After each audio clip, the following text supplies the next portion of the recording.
બનાસકાંઠાના કાંકરેજ તાલુકાના Sihori Deodar highway road ઉપર આવેલી આકોલી હાઈસ્કૂલ પાસે અકસ્માત સર્જાયો તો જવાબદાર કોણ? મળતી માહિતી પ્રમાણે કાંકરેજ તાલુકા મુખ્ય મથક શિહોરીથી દિયોદર હાઈવે રોડ ઉપર આવેલ આકોલી ચોકડી ઉપર હાઈસ્કૂલ અને પ્રાથમિક શાળા આવેલી છે, જેમાં સૌથી અગત્યની બાબત વિશે વાત કરીએ તો આ સ્કૂલમાં 1500 કરતાં પણ વધારે વિદ્યાર્થીઓ અભ્યાસ કરવા માટે આવે છે, જેમાં મહત્વની વાત તો એ છે કે દિયોદર સ્ટેટ માર્ગ અને મકાન વિભાગ દ્વારા આંખ આડા કાન કરી સ્પીડ બ્રેકર્સ મૂકવામાં આવતા નથી. વારંવાર લેખિત અને મૌખિક રીતે રજૂઆત કરવા છતાં હજુ સુધી તંત્રના અધિકારીઓનું પેટમાંથી પાણી પણ હલતું નથી. આખરે તો શું કારણ છે?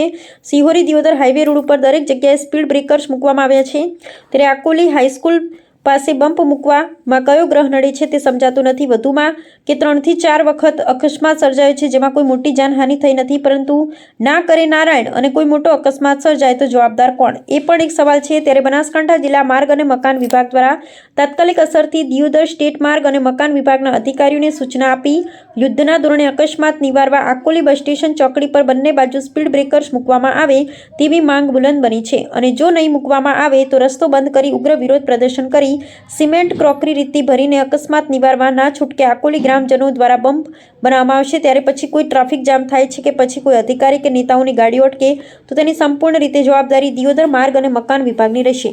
ત્યારે હવે જોવું રહ્યું કે આખરે દિયોદર સ્ટેટ માર્ગ અને મકાન વિભાગ દ્વારા તાત્કાલિક અસરથી આકોલી બસ સ્ટેશન પર આવેલી હાઈસ્કૂલ અને પ્રાથમિક શાળાઓને ધ્યાનમાં રાખી સ્પીડ બ્રેકર્સ મૂકશે કે નહીં તે અંગે તંત્ર દ્વારા નિર્ણય લેવામાં આવશે. તે અંગે ચર્ચાએ જોર પકડ્યું છે. જોકે હાલમાં ગણતરીના દિવસો બાકી રહ્યા છે શાળાઓ ખુલવાના, ત્યારે હવે તંત્ર જાગે તે જરૂરી છે, અન્યથા કોઈ અકસ્માત સર્જાય તો જવાબદાર કોણ? અહેવાલ જયંતિભાઈ ઠક્કર, ન્યૂઝ 16 ગુજરાતી.